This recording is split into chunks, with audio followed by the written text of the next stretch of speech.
On prend notre rouleau à pâtisserie entouré de papier cuisson et on le pose sur du papier cuisson qu'on vient couper délicatement.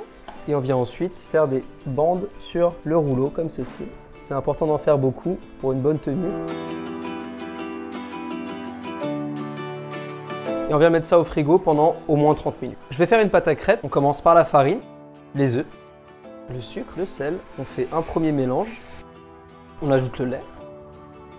Et le mélange est homogène. On vient ajouter le cacao en poudre et on continue de mélanger. On termine de mélanger l'appareil à crêpes.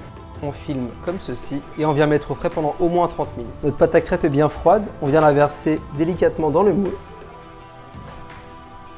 On vient huiler un tout petit peu la plaque avec un pinceau et de l'huile végétale. Pas obligé d'en mettre beaucoup. On vient déposer délicatement l'appareil à crêpes sur la plaque.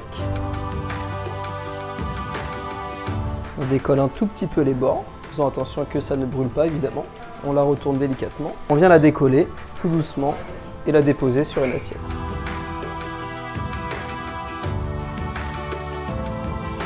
La crêpe est parfaite. Donc, je viens poser les crêpes sur du papier sulfurisé. Je prends ensuite un sac congélation dans lequel je viens déposer la crème chantilly. On referme le sachet comme ceci.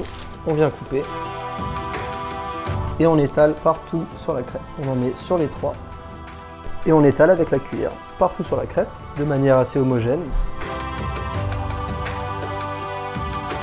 On va venir imbiber les biscuits cuillères délicatement. On vient le poser sur la table délicatement et on vient couper au milieu très délicatement, c'est très fragile.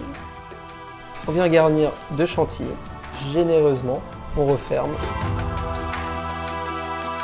On vient les prendre un par un et les déposer sur la crêpe. On vient prendre le reste de chantilly, en mettre comme ceci juste devant, bien généreusement, et on vient les rouler, encore une fois délicatement, en essayant de serrer un maximum, et on dépose sur une grille. Et on met au frais. Ça a bien reposé au frigo, on va s'occuper du glaçage maintenant. On vient prendre du chocolat fondu et le verser sur les crêpes, délicatement. Très important que ça enrobe toute la crêpe. On vient prendre de la poudre de cacao, et on vient se poudrer comme ceci sur le dessus. On vient en mettre généreusement, très important, et on vient taper la plaque. Vous voyez, ça crée un effet comme une écorce d'arbre, et on met au frais.